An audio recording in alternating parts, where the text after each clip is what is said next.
Good morning, ladies and gentlemen, and thanks for your attendance again today on this Overberg Zoom session. I'd like to introduce Mike Watkeys this morning. He's going to talk about a very topical event in the world, climate change, and we really look forward to that. Just by way of background, Mike was born in Malta, spent his childhood in Ghana and then Germany before attending boarding school in Oxford. So thanks, Mike. Thanks for making it available, and we look forward to your presentation this morning. Okay, thanks, John. Okay, well, today apparently is Earth Day, World Earth Day. And later on today, Joe Biden is going to be hosting a climate change conference. So I think we're ahead of the game here. I think it's amazingly good planning by the Overberg group to actually get a climate change talk on Earth Day. Except it won't quite be the same sort of climate change talk that you probably expect or used to, because I'm talking about how climate change has fashioned us body and soul. We are an astounding species, and I always think that one of the pinnacles of physical activity for humans is gymnastics. But there I'm biased because when I was young, I was a gymnast. But the other one, which is actually requires the same sort of physical ability, is ballet. And when you look at that photo, not only do you see a rather attractive ballet dancer, because I thought you wouldn't like to see me up there, but also you immediately know there's music involved here. We all know there's music associated with ballet. And if you think about music, it's quite amazing because music is simply shifting air. And yet music can actually give us emotions. The movement of air can actually stimulate emotions with us. You can be sad, you can be happy. It can be bad music, it can be good music, but just that stimulation of air can do that. And the other thing, of course, is stimulating air is precisely what I'm doing at the moment, is language. So humans have evolved to actually respond and have emotion to actually motion in air. And I'm going to talk a little bit about how that's come about. The other thing about this young lady and all of us is that isn't how we started out. Of course, because geologists all know that life began back in the Archean. Vertebrate life started in the Cambrian, and it's basically the vertebrates that evolved from something that basically had a brain at one end, a backbone and a backside at the other end, and then we've ended up with the species we have today. The other thing that's about humans as well is the other aspect, not hearing, but vision. One thing is looking at a picture, but a picture can give you emotion. And this, it turns out, is the most favorite picture in the whole of the UK when they did a survey, The Fighting Temeraire by Turner. And it's rather topical because if you look at the date of 1838, this is considered to be a transition between sail and steam. That ship that's being towed to the knacker's yard by that horrible little steam tugboat was actually a ship of the line in the Battle of Trafalgar and is going off to be destroyed. And Turner, as everybody would know, I assume, painted these glorious paintings of color and motion. Of course, the color was due to volcanic eruptions. But just looking at a picture can also stimulate our emotion. And we are a rare species in the fact that we actually have color vision, not something everybody has. Well, in fact, something that some humans don't have, of course, as well. And painting goes back a long way. I like this painting from the Lascaux Caves because there's somebody there as a scale. Because many people see these paintings and they don't realize the scale of these things in the caves. The Lascaux is one of many, but probably the most famous cave with paintings. You can't go into the original cave anymore. What they've actually done is they've done a complete life-size reconstruction. In fact, they're up to Lascaux 4, I think, now in the museum. But they are just magnificent. And it shows a painting has been part of the human psyche for a long time. Dancing we don't know about. However, if you go to modern Stone Age people, they dance a lot. So dancing and painting must have been part of our culture for a long, long time. And that's what I want to talk about, our bodies and souls eventually. So, climate change.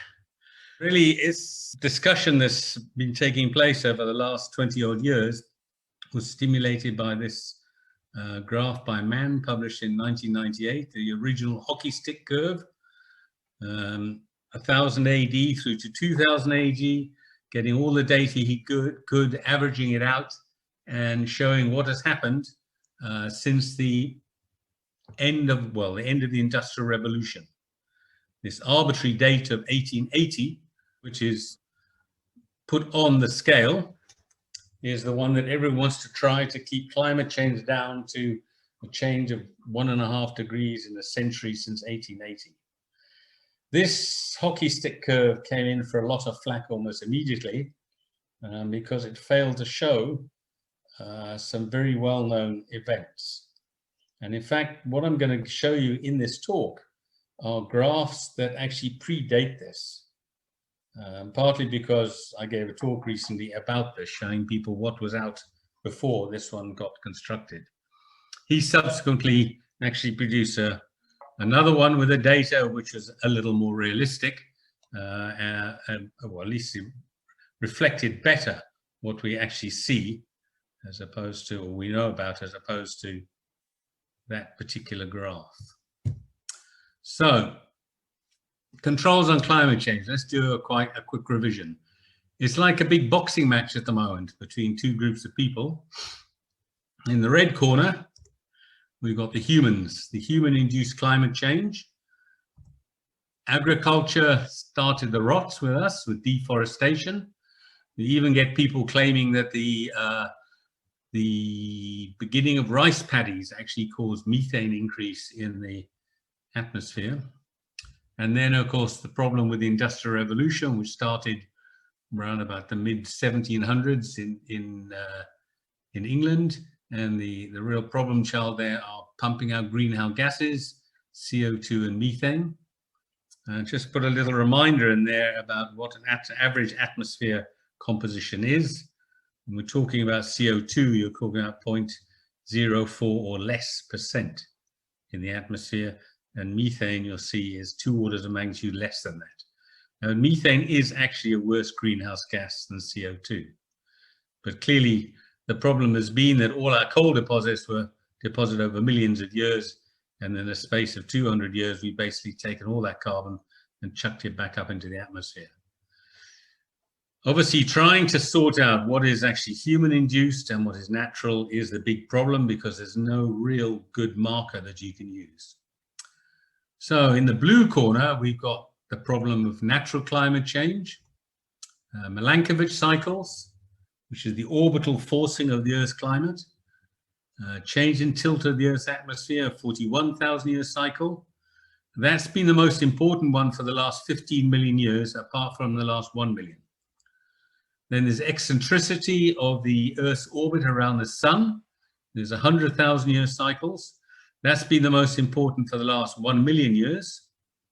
And the other one, the time of perihelion and precession of the Earth's rotation, that's on 24,000-year cycles. So Milankovitch back in the 1930s, on the basis of astronomical observations, predicted these cycles in Earth's climate. And then in the 70s in particular, work started to come out. I mean, most famously, Nick Shackleton and Keith and Irons on a course south of Cape Town produced a result from stable isotope work that actually matched Milankovitch cycles. But there are other causes. Of course, geologists have got to be involved. Volcanic eruption. Some people say it's all climate change volcanic eruptions. Meteorite impacts, which can be pretty effective at times, as we'll see. Solar activity. There are solar cycles, which are a bit of a problem, trying to actually see what they're doing. What will actually be quite interesting in the long run out of Mars is to see if you can match climate change on Mars to Earth, to solar activity. And then, of course, continental drift, which everybody quietly forgets about because it's a relatively slow process. But to overcome that, I'm going to show you something. So this is an old animation that Colin Reeves put together from ITC. Martin DeWitt was involved, and in fact, it was actually one of Colin's postdoc students that did this. Well, I like this because there's minimum geology in here. This is in millions of years here. So each frame is a million years as this moves. Colin and I had to agree to disagree over about the first 25 million years because there's no seafloor anomalies. But from then on, this is very well constrained by seafloor anomalies and models which have been produced since then. They're basically the same. So I'm going to stop this in a couple of places. The first one is there, 65 million years ago. That's what the world looked like when the dinosaurs went extinct and mammals started to take over. India was an isolated island. Antarctica and Australia were one together at that time. South America hadn't joined North America. Africa and Arabia were doing their own thing because Tethys was between them and the rest of Laurasia. And then if we keep going to the other important time, 38 million years ago. Now we're all familiar with 66 million years ago because it's the boundary between the Cretaceous and the Tertiary, although we're not allowed to call it the Tertiary anymore. And the 38 million year one is not so well known, but it's a really important event because this is the time India rammed into Asia. That's not a parking bay up here. It was preordained. That is actually the Himalayas, which are going to be shoved back onto Asia. Also around the other side of the planet this time, 38 million years ago, there are things going on which lead to the development of the San Andreas Fault. But the most significant thing here is this green line here, where Antarctica and Australia are going to go their separate ways.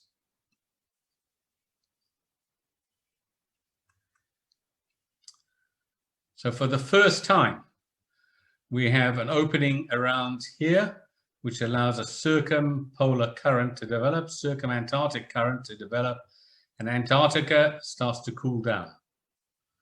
And from 35 million years to the present day, Antarctica has had an ice sheet because of that. If we drive it on a little bit further, we come to the present day. And during that period of time, we have changes in the Drake Passage here. Around the backside here, we've got North and South America joining.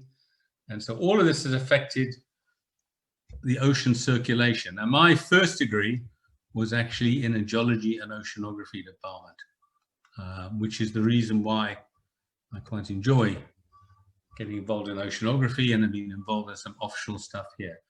But this is the real key to the cooling of the planet. This is a little reconstruction from south of Cape Town down to Antarctica, the different water bodies that are in the Southern Ocean. We have the South Central Atlantic water coming down. The east coast of South America is warm and cooling a bit as it goes across. Then there are various Antarctic waters here, the most important one being this circumpolar deep water around the Antarctic, which is called the cooling. There's an upper and a lower one, which you'll see why in a moment. The other important one is actually the water cascading off the Antarctic shelf. In the Weddell Sea, there's a deep water going out here, and there's some going back into the Weddell Sea. And that gives us the Antarctic bottom water. And the Antarctic bottom water actually comes up our east coast, comes up along the Natal Valley, and this turns around and goes past the Mozambique Ridge. But there's one above it, which is also going up the Natal Valley. That actually is North Atlantic deep water.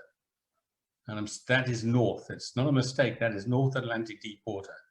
It comes down through the Atlantic, comes down our west coast, comes around into the Natal Valley and cascades in places over the Mozambique Ridge and continues out to the Mozambique Channel. And that's the one that actually splits this upper and lower circumpolar deep water. You take that away, then this is one water mass. So cold conditions in the Antarctic are going to affect what's going on there. Cold conditions in the Arctic are going to affect what's going on here. And it's the motion of these waters shifting heat around, which actually is really very important. So that's ultimately one of the controls on climate change. Okay, let's just take a nice simple diagram. Here's our ballet dancer. She's changed gender and she's actually looking like a geologist now. But that body there has evolved ultimately from that body there. So this is 500 million years of evolution from a fish to a tetrapod, with something that started to walk on land, into amphibians, into reptiles, then the first mammals. You'll see we don't necessarily jump like that. And in our case, our ancestors actually went up into the trees. I was a gymnast when I was younger, and I was very grateful to our ancestors when I was working on the high bar or on the rings. As you're whizzing around on the high bar, you're very grateful for those shoulders that you've inherited. And the rings, you know, get that wrong and you do a head dive into the ground. Fortunately, I used to be best at groundwork, so I never left the ground much at great heights. But that body we see here with a brain starts there, limbs start back there. That has been entirely driven by environmental changes over 500 million years, and we can see where we come from and go to on a diagram like this. Right, again, non-geologists. Okay, just think of the geological timescale like this. Geologists do it upside down. We draw our tables from the bottom, the oldest at the bottom, because that's usually where the oldest rocks are. So we have fish, amphibians, reptiles, dinosaurs, mammals. But for the geologists now, let's put some real names on there. This is a simplified diagram from 541 million years ago, which was the time of the explosion of life in the seas. Prior to that, we basically got soft-bodied fossils. Around about here, we start to get the first proper hard-bodied fossils. And this graph here just shows you times of when it's cold to the left, when it's warm to the right. And there have been a number of major glaciations in the last 500 million years. We can start with ones that were actually older than 500. In the late Precambrian, that time of the soft body fossils, we have the snowball Earth where there were up to 4 glacial periods. Now that has been touted in some circles as the driving force for producing fossils with hard parts or animals with hard parts in this explosion of life here. But once we got those, we have a number of major glacial periods. This is the quadruple Nelson, the 444 million year old late Ordovician glaciation, which you find in the Cape Fold Belt. It's known as the Hirnantian glaciation. Hir in Welsh means long, and Nant means valley. The Long Valley glaciation, 444. Then there's the big one, which gave us our Dwika, a permacarbonate glaciation from 350 to 240. 350 is where it starts in South America, and 240 is when it actually finishes in Australia. It's not that the glaciation moves, it's the supercontinent of Gondwana swung through the South Pole. So South America initially was at the South Pole, then Southern Africa, and then Australia. So it's a long-lasting glaciation. There's a little short one here on the Jurassic Cretaceous boundary, the time of Moneng meteorite crater. That doesn't produce any major glacial deposits. It's just confined probably to mountain ranges. And then we got our present Quaternary glaciation, which is the Ice Age people always think about.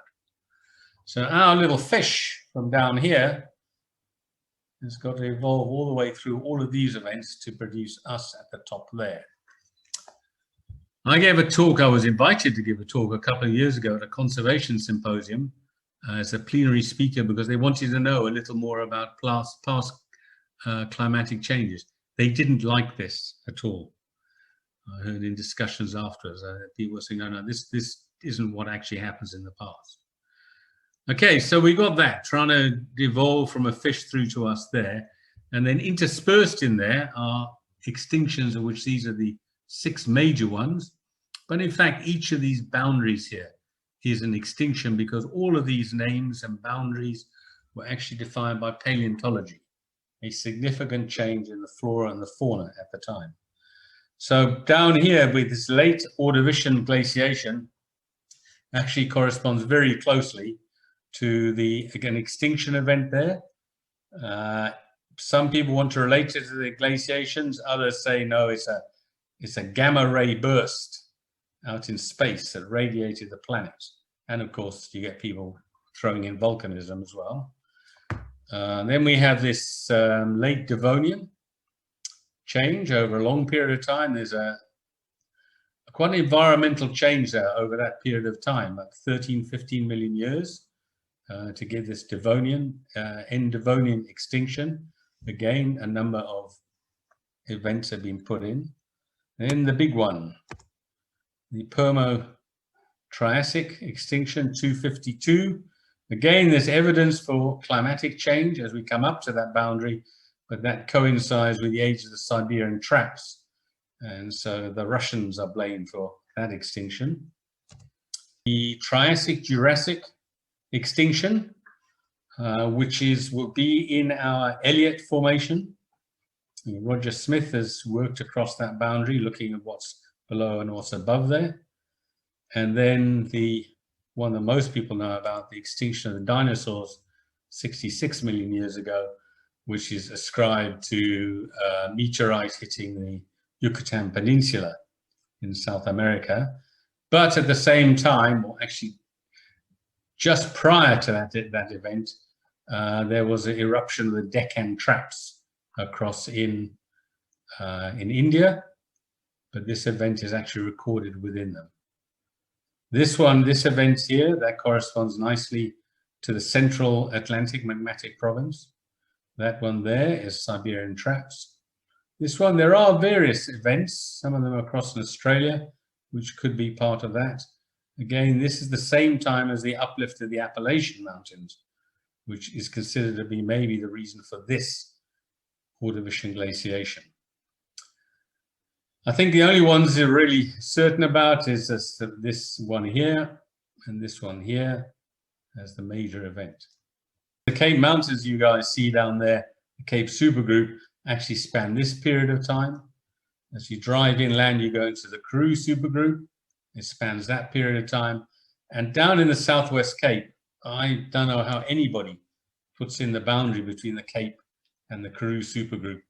When you're down in Ceres and that area, when you walk in to the Karoo there, it's really, Prince Albert's another area, really difficult to see where the boundary is between the two.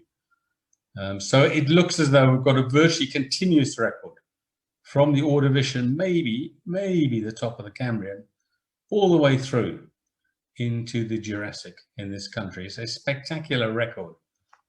And then to see the rest of the record, there are some onshore basins, Oatsthorn and those areas, and the offshore basins. So we have an almost complete Phanerozoic sequence going through there. Right, so we have some major climatic events to get through. We have some very short-lived catastrophic events to get through. Got to evolve through there. So what happens to a species when it hits or is hit by environmental change? There are basically two factors here. One is the amount of change, which I've put down just as low, medium, and high. And the other one is rate of change, slow, medium, or fast. So if you have a low, slow change, you can migrate. So like mammoths can actually keep migrating northwards during the Quaternary Ice Age. It's low and slow, you don't really have to evolve. You can stay within your boundaries. The other one is medium rate of change, you're going to evolve. Grizzly bears have evolved into polar bears, and it now appears with climate warming, they may be evolving back, which is a slight problem for hunters because you're allowed to shoot grizzlies, but you're not allowed to shoot polar bears. So they have these ones that are in between and they're not quite sure what to do. And if you have a fast, high change, then you're going to become extinct. And I've shown a dead mammoth here because they couldn't go any further north. They were walking northwards and they ran into the Arctic Ocean. They couldn't go north. So there's a red zone there of extinction. So we have been this all the way through. Our ancestors have found a way to evolve. Sometimes migrated, always managed to evolve. Certain human species and human ancestor species have gone extinct. But there is actually a third angle to this, and that's the duration of the change, whether it's short, medium, or long. And so you've got to think inside this box. I know always got to think outside the box, but you've got to think inside the box. And if you do that, there's a very large red zone. It's actually quite difficult when events come. If you've got a long event that's fast, okay, you have got a problem. So it's really, you're looking at these sort of events here where it's low and slow or medium in order to be able to survive and evolve. So this will just quickly go over our vertebrate evolution from the Carboniferous to Jurassic, partly because it's what Bruce Rubidge and his merry band of paleontologists love. It's a great record in this country, and we can see where we've come from. We're going to talk about, first of all, anapsids. Anapsids are basically the first vertebrates on the land which actually had a skull that actually held together, essentially. Fish skulls fall apart. Eye socket, mouth, nostrils, anapsids there. And they evolved in the Carboniferous. You see the evolution from tetrapods into amphibians, and these are now the first reptiles. And they evolved into another character called a synapsid, which has got a hole in the skull there, a window. And that's where the plates join. And the reason for that is the jaw muscles actually connect to there. You get stronger jaws. There's another group called diapsids who actually had even stronger jaws. They end up with two places they could join their muscles to. And one of those groups actually lost one of those there, went back to one window, euryapsids. They are extinct today. Well, they're the extinct marine reptiles, but of course there's one of them living in Loch Ness, so it may still be able to see what a living one looks like. Anapsids are around today. They're the turtles and tortoises we have. Diapsids evolved most famously into dinosaurs, but prior to becoming a dinosaur, the snake and lizards went off that way, and in the opposite direction I've got crocodiles and alligators. In fact, the only difference between a dinosaur and a croc or alligator at that stage is in the ankle, a slight difference in the ankle. And then the lightly built dinosaurs, things like synapsids that Mike Graff worked on up in Zim, they gave rise to the birds. So we have all of these skull types around today except for euryapsids. So what have synapsids done? Well, they're the ones that gave rise to us. Mammal-like reptiles into mammals. And the record is just quickly in Southern Africa, we have one of the oldest anapsids, in fact, probably the oldest anapsid that went back into the sea, Mesosaurus. This is the one that Alex Dutoy recognizes in Brazil and South Africa, and one of the evidences for continental drift. It's about the size of a Leghorn. We have the oldest ancestors of snakes and lizards, Youngina. In here, we have the first bipedal animal in the world, Euparkeria. Took mammals a long time to get onto two legs. And then slightly younger than that, we have the ancestor of the crocs and alligators, Ornithosuchus at that stage. But for us, the interesting ones become the dinosaurs here. This is not the oldest dinosaurs. The oldest dinosaurs actually are across in Argentina. And we know Argentina is a breakaway province of South Africa, so we claim them for ourselves. But this is Massospondylus, is the oldest prosauropod, the oldest of the ancestors of the big dinosaurs there.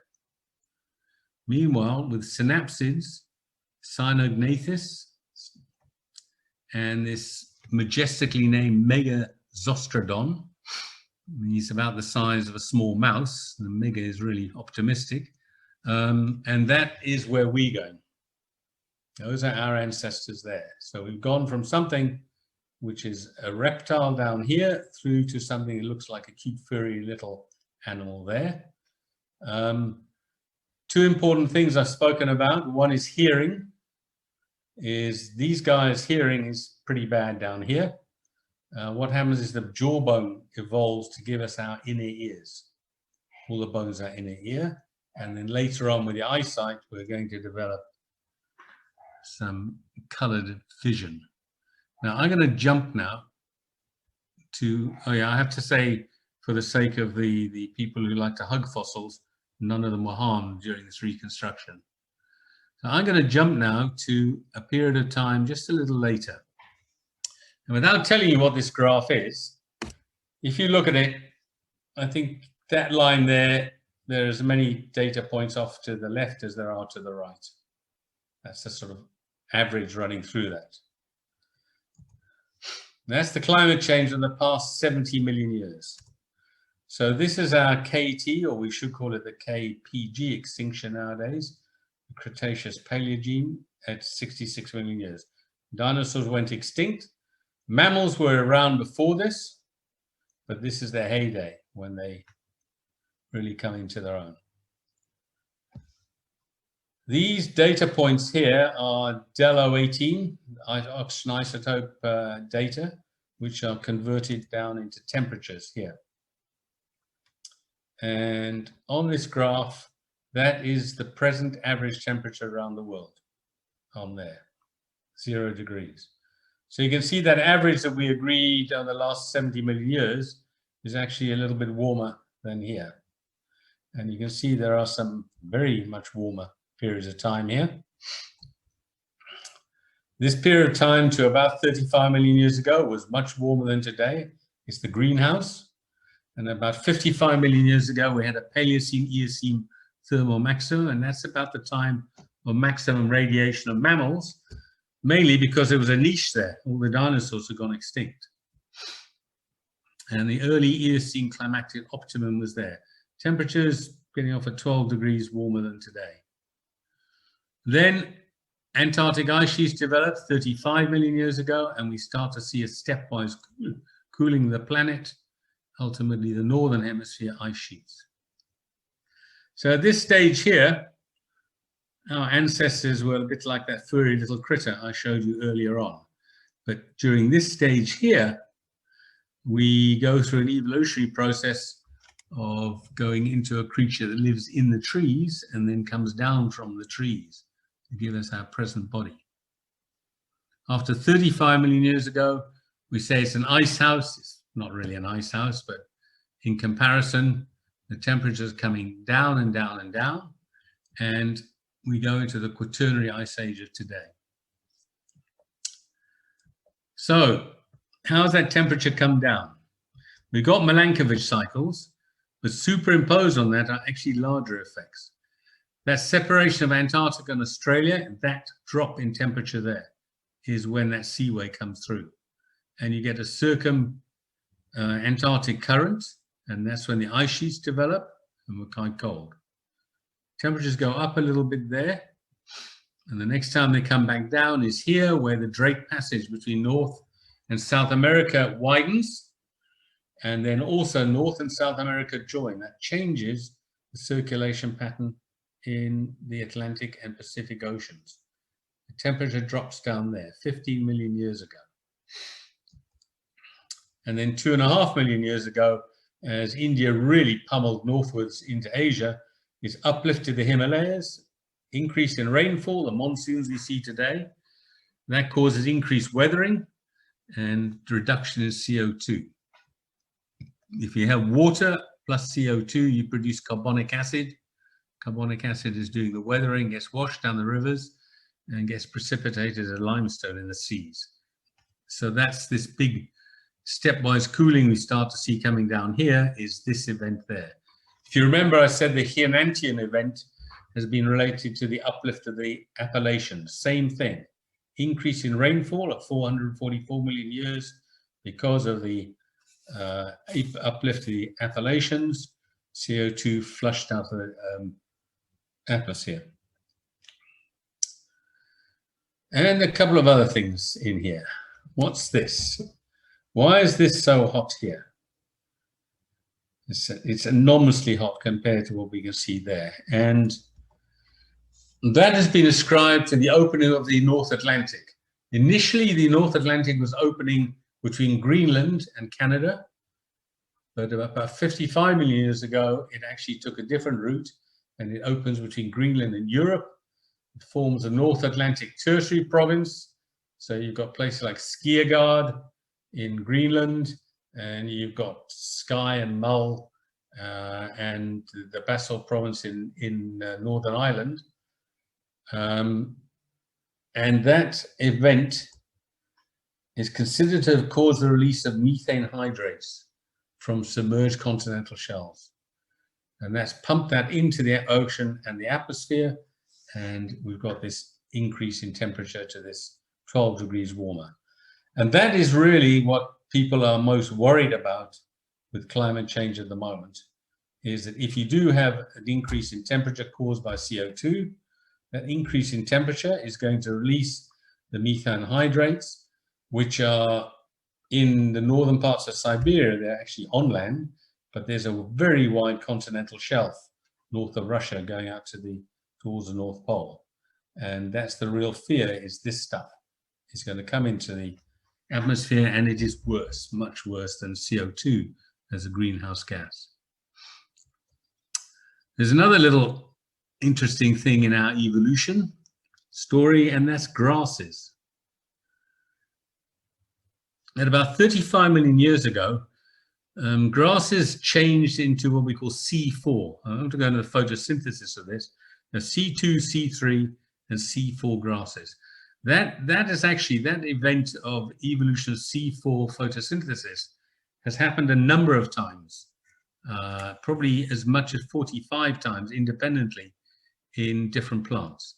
But these C4 grasses, that's 35 million years ago, coincide with this drop in temperature here. And that's a strategy which actually makes them more drought resistant. And they remain sort of in the background until about 7 million years ago, and they became ecologically significant at that time. And since that time, with the cooling of the planet, we've had an expansion of grasslands. Now, expansion of grasslands actually gives you a new niche to move into. If you remember, in this period here, our ancestors were up in the trees. Expansion of grasslands, you can move into the grassland areas. Synchronously with this is the East African Rift Valley started developing around about 35 million years ago from north to south. And that caused this sort of split between, largely to the west you have forests and to the east you have grasslands. And the other event, which I know Bob Brain used to like a lot, was the Missinian salinity crisis about 5 million years ago, 6 million, between 6 and 5 million years ago. The Mediterranean dried up a number of times because the Straits of Gibraltar were closed, and that had a major effect on the climate around the Mediterranean, which opened up what was woodland into grasslands. So let's look at that last period from the salinity crisis. 5.5 million years ago, we had the tail end of the Missinian salinity crisis in there. And you can see since then, the temperature has just been coming down and also getting more extremes between warm and cold. This is from an ice core in Antarctica. The Quaternary uplift of the Himalayas 2.5 million years ago, that occurs there. And this change I mentioned right at the beginning, between the 41,000 year cycles, kiloyear cycles, 41 kiloyear cycles, which have been going since 15 million years ago, change to 100 kiloyear cycles at a period of time known as the Middle Pleistocene transition, between 1.2 and 0.7 billion years. And you can see, as I mentioned, there are longer, more intense cold periods, compared to the average, dropping right down to here. And that has increased the northern hemisphere ice sheets in particular. So where do we fit into all of this? Well, this period of time at the Missinian salinity crisis, one of our ancestors, a character called Ardipithecus, who was basically arboreal, but would come down to the ground. But he was at a time where, as you can see with character here, I think, therefore, I am confused. Should I stay up in the trees or should I come down onto the ground? And this, of course, is where we have inherited our upper body strength and mobility. This species on our line of descent split from the African apes a few million years prior to this. So the gorillas and the chimps were now going their own way, and of course they stick to the forests. Then with the temperature coming down and we're getting more open grassland areas, that's when the famous Australopithecans were now bipedal and moving around in savanna type areas. And then recently that Australopithecus sedini was discovered. That's right at the end of the Australopithecine period, but notice they don't sort of suddenly change overnight. And there's an overlap with Homo, man.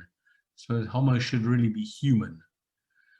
Humans are defined, that species defined by these things, by tools, Homo habilis.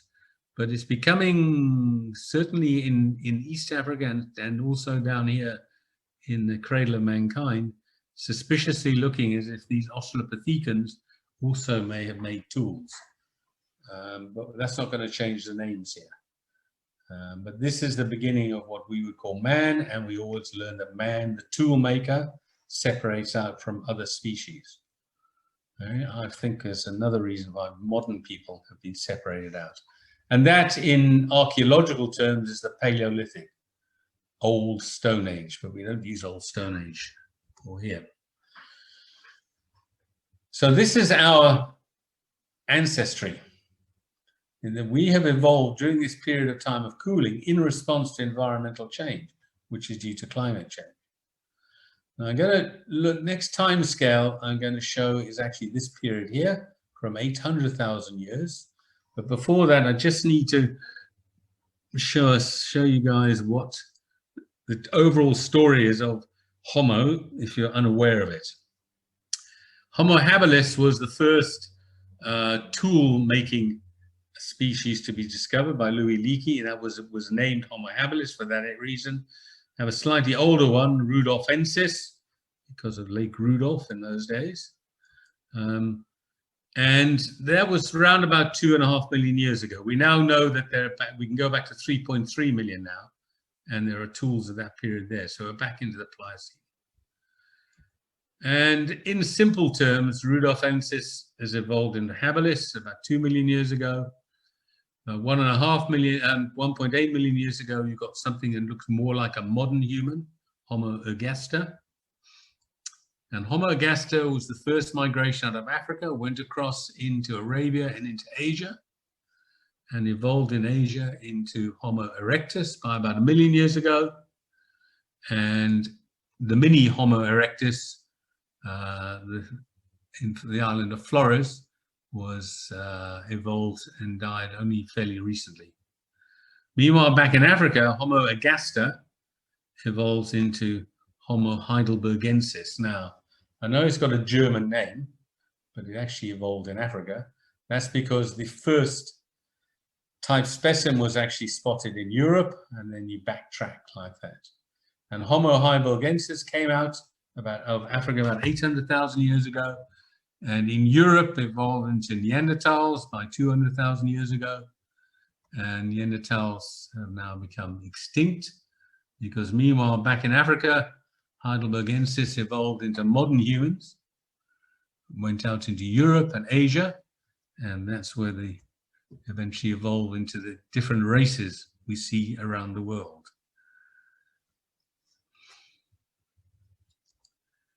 So let's look now at the last 800,000 years. We're talking about Homo heidelbergensis onwards. Here's again from an ice core, CO2, methane, nitrous oxide. You can see how the methane and the CO2 are matching very nicely.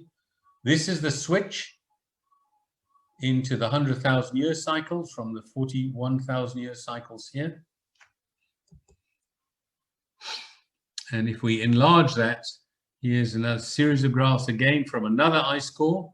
This one again from Vostok area, where we have got temperature here, warm, cold, warm, cold.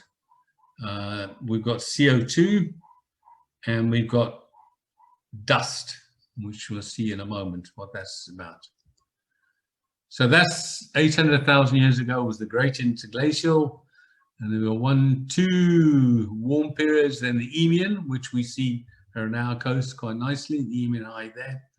Last glacier maximum there, and we go through to the present day on the right. Homo heidelbergensis in Africa has evolved during that period of time. Okay, 800,000 years to this, been through all of these events there. And this is a reconstruction of him. I've been asked on the behalf of Welsh Rugby Union to point out this is not a photograph of one of the hare bears who used to be props for the Welsh front row. However, I have to confess that I remember my student days playing against a side called Tredegar Ironsides up in one of the Welsh valleys.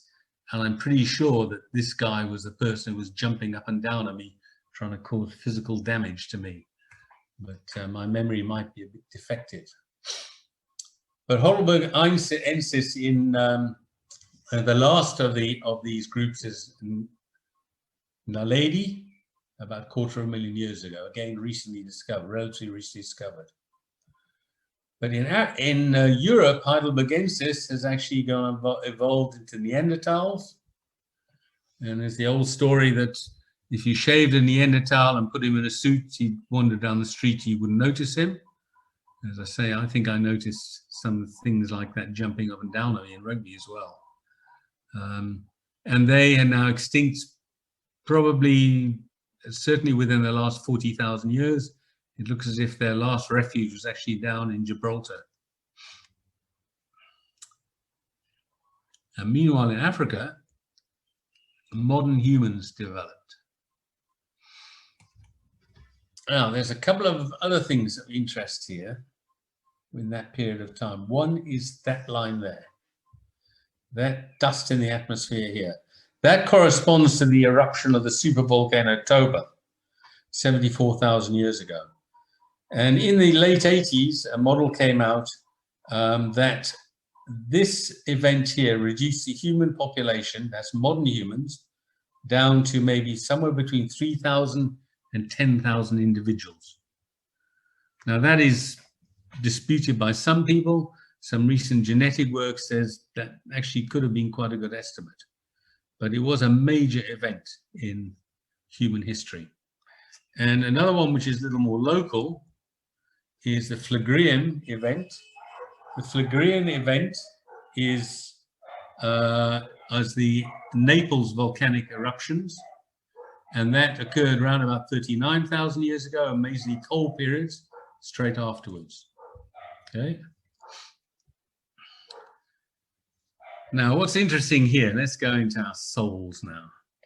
45,000 years ago, the oldest known cave paintings in the world are out in Indonesia, and they are of pigs. 42,000 to 43,000 years ago, the oldest known musical instrument is a flute from Glacial Klosterl. Anybody who speaks Swabian dialects of German? I suppose that means goat cave. That's the oldest known musical instrument. 40,000 years ago is more or less when modern humans arrived in Europe.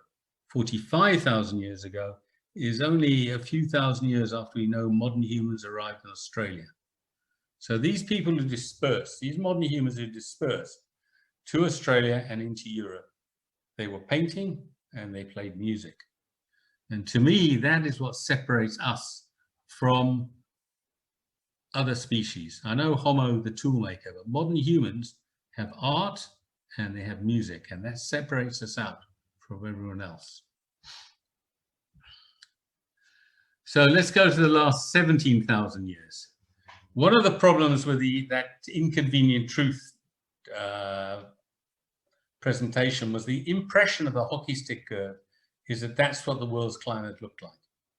People forget that that curve only went back to about 1000 AD, but people have this impression of that. So let's see what this actually looks like in the last 17,000 years. That's what the curve actually looks like. Okay, so this is a well-known curve. It was in JGR in 1997, well before. Can you all see me still? Yeah, well before the 2006 presentation. It's a nice one because it sort of exaggerates a little bit some of the events, but we can go through it. Last glacier maximum, 23,000 years ago to 18,000. Older Dryas coal period, then we have the boiling era warming, which is probably an overturning in the Atlantic that brought some warm water up, and then we have this cold period afterwards. This also corresponds to the Lascaux eruption in the Eifel district in Germany. That caused a couple of centuries of problems of climate, and in fact the Paleolithic culture dispersed from that area because of it. And that may have been responsible for the Gulf Stream shutting down, the warm water of the Gulf Stream shutting down, and we go into a cooling period, which is known as the Younger Dryas. And then there's this asteroid comet theory from around 11,000 BC, which wiped out, or is considered to have knocked out, the Clovis culture in North America. Again, that is disputed in certain quarters. So the Paleolithic era, which lasted back to as long as 3.3 million years ago, actually transferred across into a Mesolithic culture at about this time. And that's our transition into settlements. If you look at that curve, if you don't have that warming there, that curve actually goes up quite nicely to there. It's rudely interrupted by these events. So that was a climate-driven event, to change from being a hunter-gatherer to actually having to be in settlements, and of course starting to tend crops and animals. You get warming at the end of the Younger Dryas, and it's a very rapid warming. This event here, by the way, here the sea level went up about 16 meters. It was going up as much as 5 centimeters a year at one stage. Okay, so warming at the end of the warming of the Younger Dryas. One of the oldest settlements we know in the world is Jericho. One of the oldest continuous settlements is Jericho at that stage, and then the famous one in Turkey called Bekli Tepe. Then we go into the Holocene warm period, and that is when we see Neolithic farming develop. That developed initially in Turkey, Anatolia area, but to spread out into places like southern Russia, and across into the Indus, and across into the Nile Valley. And a significant event here is when, with sea level rising, it spilt over and filled up the Black Sea around about 7,550 BC. And some people, that dispersed people who were already farming in that area. There were good soils. The southern part of Russia has really nice black soils, Ukraine as well. And that dispersed people out and probably encouraged the Neolithic farming in a wider area. Then there's this 8.2 kilo year event, which is a cooling, and that's caused by the ice sheet in North America. Laurentian ice sheet is retreating. In front of it, to the south of it, there's a large lake. As it's retreating to more or less the position of the Great Lakes today, it actually gets lifted, and the water, the cold fresh water slides under that ice through the Hudson Bay and into the North Atlantic, so it shuts down the Gulf Stream. So there's this cooling event that lasts a few centuries there. For those of you who want to know where things fit in the Neolithic, Stonehenge is probably one of the most famous sites. That's developed over a period of over 1,000 years at the end of the Neolithic, just going into the Copper Age, you'll see in a moment. And that more or less coincides with the invention of the wheel in the Near East, which coincides at the beginning of the Copper Age. And in fact, our major civilizations, such as the Egyptians, 3.1 sort of round about here, Indus Valley, same time, and Mesopotamia, same time. And then we get the invention of writing, the cuneiform writing, there's proto-writing before that. Just a matter of interest, that's the oldest surviving tree in the world. It actually just about goes back to the age of our oldest civilization. And the Great Pyramid of Giza was built partly in the Stone Age, but largely in the Copper Age, around there. And that's in the Old Kingdom. And the Old Kingdom came to a grinding halt with this 4.2 kilo year event, an arification event, which is seen in many of the civilizations, but not necessarily all around the world, and big environmental catastrophe at that time. We go into the Bronze Age, extinction of mammoths there, and then into our Iron Age.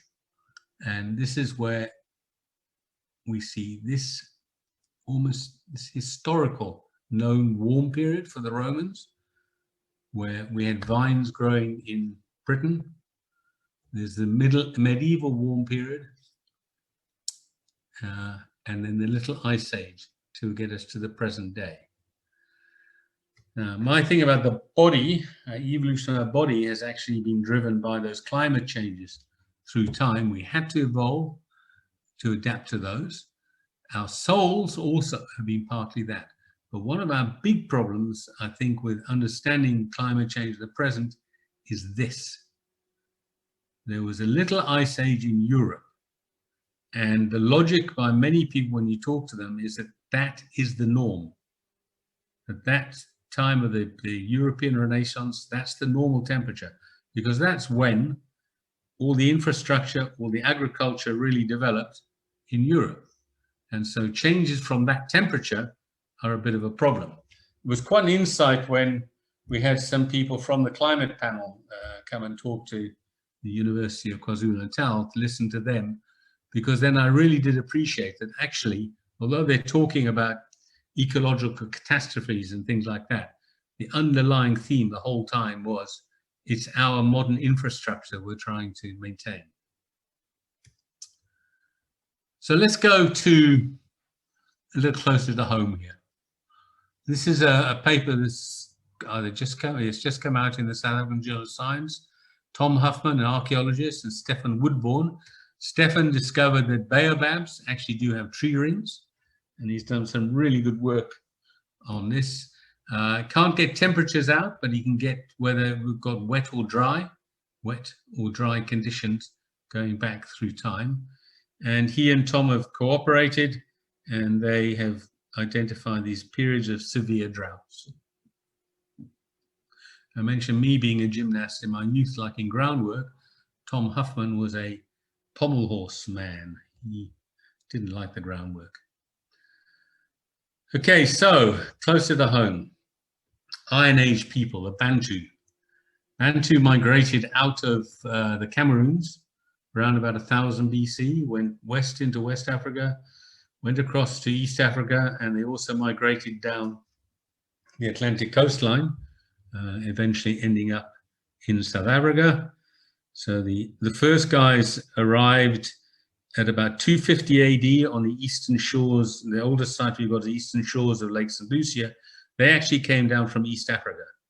But another group who came down that western route, they arrived in the Eastern Cape around about 450 AD. Some of them stopped off on the way, and those are the Shona up in Zimbabwe.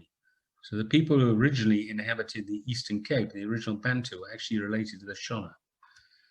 That's the early Iron Age. Then there's The Middle Iron Age, which is a time of the second migration, which came down from East Africa down to Southern Africa. These are the Swana-Sutu people who came down a sort of inland route, and the Nguni people who came down the coastal route. And then until an arbitrary date of 1850 is the late Iron Age, where we're talking about the Bantu farmers bringing Iron Age with them. In fact, their iron they produced, they used to smelt, was actually of a higher quality than any European iron until the Bessemer process was invented in Europe. So they were pretty efficient at it. So, Mapungubwe, famous site in Limpopo Valley, was occupied for this time here, 900 to 1320. It gets abandoned at that time of that drought, and the people move up to Great Zimbabwe and develop the culture there. This is the period of the Little Ice Age. If you go to Europe, the cold events in the Little Ice Age, there are 3 of them.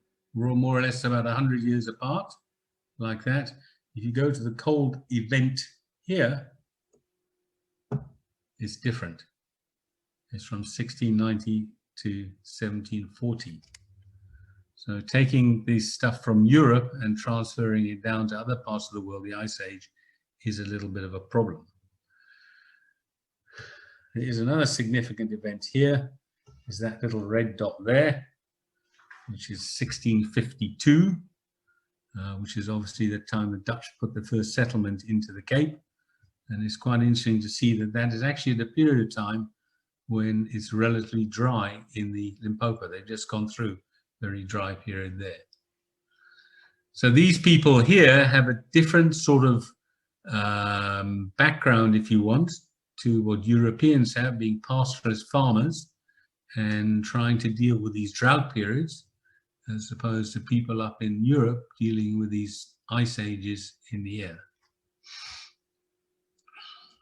So what I've tried to do is just show how climate change has happened the whole time throughout Earth history, and we've handled it going right the way to from there to there in our climate change.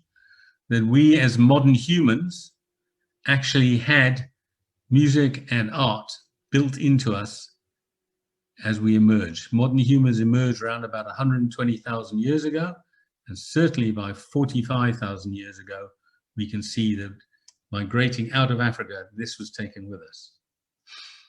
And going back to slightly more recent time, those of you who can remember this very nice group called Supertramp, they had an album called Brother, Where You Bound.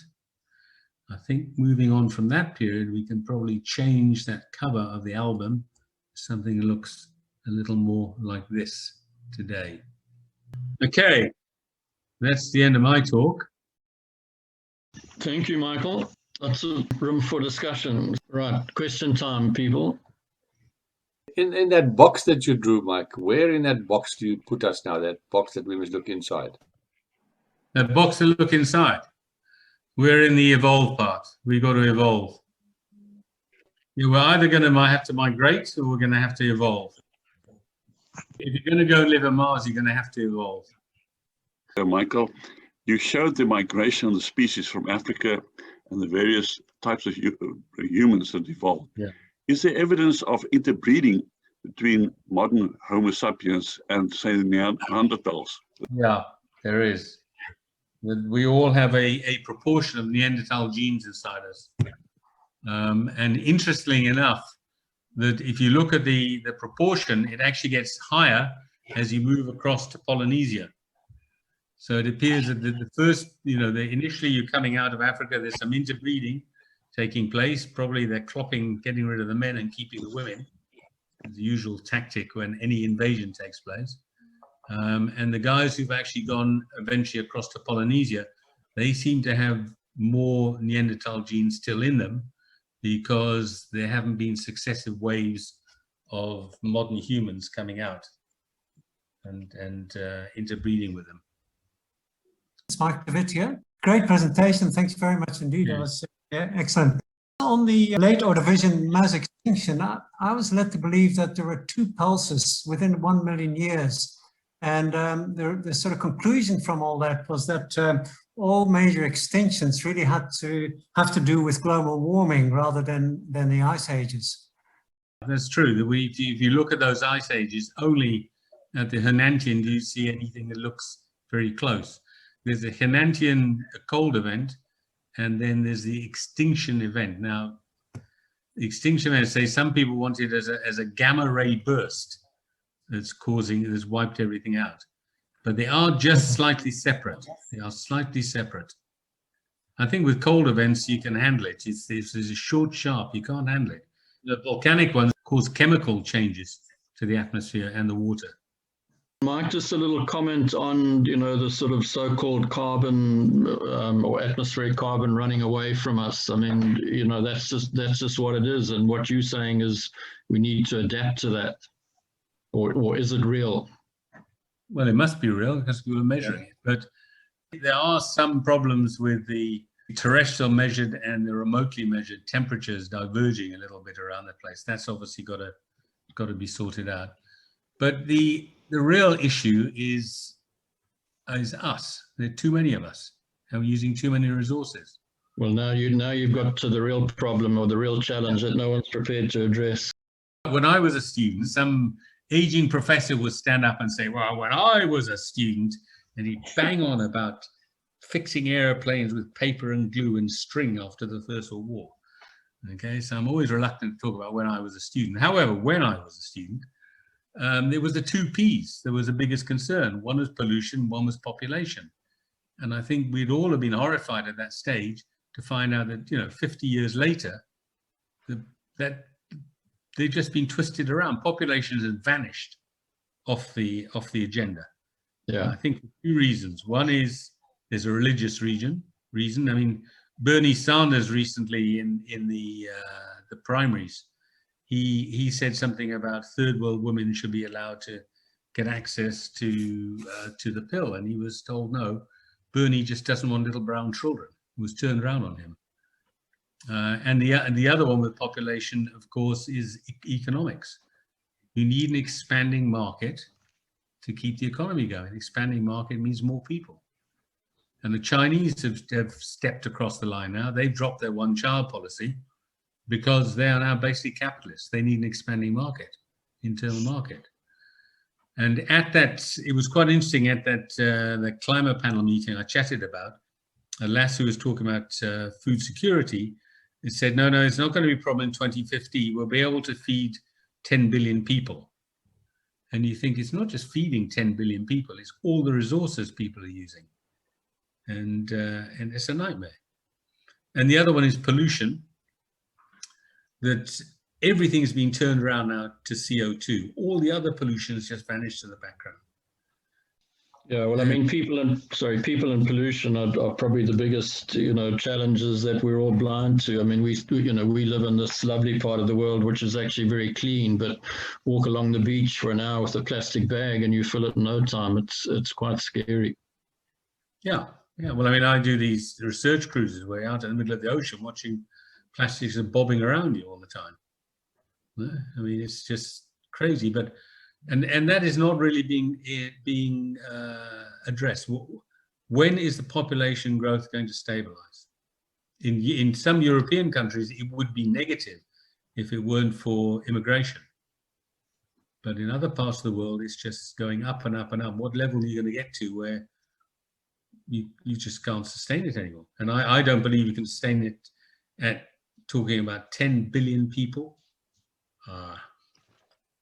How many of them will give up a cell phone? I mean, that's the other irony for us geologists. I mean, we too have this dilemma, and Tanya, I think, is on the call and touched on it, talking about ethics. Well, it's wonderful to see the mining companies all now, making a huge amount of money. But when you actually look at the projections and the amount of copper and iron ore and that's needed to come out of the ground, I mean, it's actually quite frightening to look at those figures. And yeah. Yes, it's been driven by China, and it's been driven by things like, cell phones, and you go and look at the pollution and the child labor, and you're not going to get away from it in places like the Congo. I think us geologists really need to really think about, what we're talking about when it comes to ethics and how we fit into this pattern. John, can I add to this? Morning, Mike. This whole thing of climate change, and we've been talking about it in the last few minutes, of population. Not only is it just the population, it's the rate of growth of that population. Since I was born, the world's population has nearly increased 3.5 times. That's in a period of 70 years. That's a monstrous amount. Then you look at the consumption, and we're talking about it. There are not enough cows and sheep and pigs in this world to feed us all. And there's not enough land actually to feed us all. So we have to deforest. And this is quite ridiculous to think that we're actually the most populous mammal. There is no mammal that's ever reached continues to grow. This population of our side makes more holes in the ground, so it destroys the sea. And the point that we were talking about CO2 being the only pollution we talk about. Another one that seems to be coming into the foreground at present is plastic pollution. And people are now talking about it. And a case in point is a few years ago, the manufacturers of soap added small plastic particles to their shampoo, which they then said would scrub our hair. They've stopped that because those thousands of particles went into the sea, and they're never going to break down because they're never exposed to sunlight. And work has now shown that a lot of fish and a lot of other animals have got a percentage of plastic in their systems that they never had before.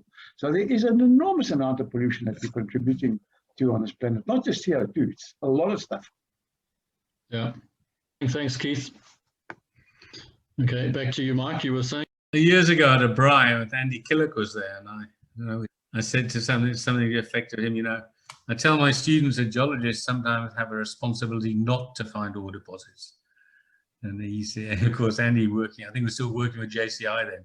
He sort of castigated me over this. I said, there are times when you walk away from, if it's in certain areas, you just walk away from it. When I was down in the Antarctic, I saw some very nice goslings there. Fortunately, the geologists I work with, these North Americans, were totally academic. So I could look at them very nicely and then walk away from it. You don't tell people these things are there. It's crazy. Yeah, that's definitely something people need to think about seriously and perhaps have a debate. And, what are we going to do about preserving Mars and the moon and all those other exotic places that we now seem to be wanting to conquer, having conquered the Earth? How can you mine? I don't never understood this. Why do you want to mine the moon? The moon consists of basalt on the north side. If we're not mining the Karoo basalts, why the hell are we going to the moon to mine basalts? I can't work this one out at all. Good point. We've got some text here. The question there about, do you have a comment on the 1815-17 Tambura event? Well, that was one of the events that actually inspired Turner, because when as a young man, he saw these amazing sunsets. So it was a couple of centuries there was, I would say, 2 years of no summer, I think Tambora was, in Europe. But the sunsets just went on and on and on. And that was one of the driving forces for his painting. Tambora was, as I said, that it was that cooling event. Yes. That one in the sort of late 1600s into the 1700s that caused major problems, that drought event. Tambora was less because the ash actually went the other way. Ash went east rather than west. But there's also the other one to think about as well. When you start looking at our history, is the East African volcanoes. What was going on there? Trying to get a decent chronology out of there to see what's going on there, how that's affected us.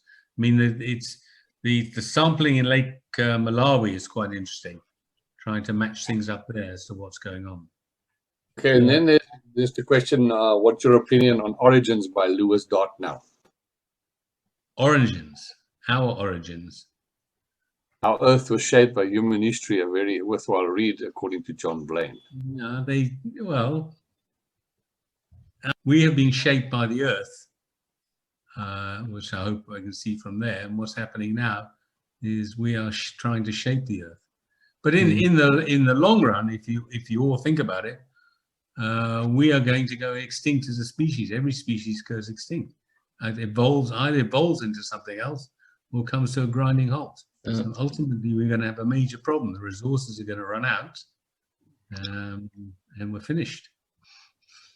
I think that's the one we all need to grapple with as well, Mark. Yeah. Not sure. And trying to live on Mars is just bonkers. Mars doesn't have a magnetic field. You can't live on the surface of Mars. If life could be on the surface of Mars, it would be there. And, if it's anywhere, it's going to be underground. But you got to live within 8 minutes of a fallout shelter because of solar flares. The reason why we have life on this planet is because we have a magnetic field. It's not just water. Without the magnetic field, we will be bombarded by these solar flares. We'd also have the atmosphere stripped off and the ocean stripped off by the solar wind. So, they have all these reconstructions of people living on the surface in colonies in Mars. That won't work. No. Michael, in the very beginning, you were showing the very complex structure of the ocean currents. If there is time, would you like to just enlarge a little bit on your view of the extent to which humankind could control climate, both locally but perhaps more in a global sense, if humankind was able to manage ocean currents? There have been there's some work being done, not so much in managing the currents, but managing composition. For instance, slinging a whole lot of iron filings into the ocean to cause a plankton bloom. Plankton bloom means that you're producing more oxygen. They're enormous currents. I don't think we have a chance of controlling them. They're enormous water masses. And they are important. I mean, talk about plankton blooms. I had that deep water coming down off the shelf of Antarctica, but actually frozen into the Antarctic are planktons, and they get released every so often as blooms. So they are really important coming north again. They come up our west coast as plankton blooms. But you're talking about huge water masses here. I mean, offshore of South Africa, Natal Valley is 4,000 meters deep, and just the surface water basically is actually the Agulhas current going south. Underneath it, there are these two huge masses which are heading northwards. Thanks, Mike. That was tremendous. I'm sure you're going to get some follow-up and some questions. Appreciate the effort you took to prepare the presentation. A whole lot of thoughtful stuff for the future, particularly for geologists. And Mike, thanks very much.